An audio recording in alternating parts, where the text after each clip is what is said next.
Hello. Today we are going to look at the construction and working of centrifugal governor. My name is Roshni Godbole and I am going to explain the construction of centrifugal governor. My friend Pragati Ranmode is going to explain the working of centrifugal governor. Centrifugal governor is based on the balancing of centrifugal force on the rotating balls by equal and opposite radial force known as controlling force.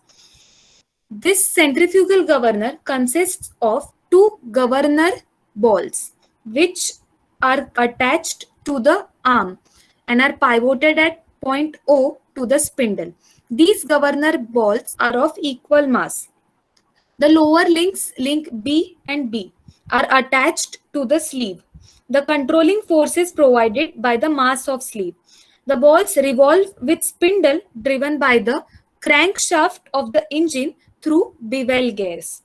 The upper end of arm is pivot to spindle so that balls may rise or fall down as they revolve about vertical axis. The arms are connected to the sleeve by the links which are keyed to the spindle. The sleeve also revolve with spindle and also slide up and down. The ball and sleeve move up when speed decreases. For limiting the lift of sleeve, two stops, P2 and P1, are provided on the spindle, and this sleeve is connected to throttle valve by bell crank lever mechanism. Now let's begin with working of centrifugal governor.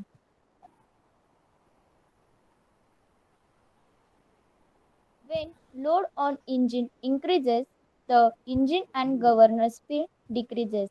So centrifugal force of ball decreases, due to which the ball moves inward, sleeve moves downward. The supply of fluid increases when the sleeve moves downward. This motion of sleeve is transmitted to throttle valve through bell crank lever, which increases fuel supply of working fluid to engine. In other way, when load on engine decreases, the speed of engine and governor increases, which increases centrifugal force on fly balls. So ball moves outward and sleeve will move upward, and fuel supply of working fluid to engine decreases. Thank you.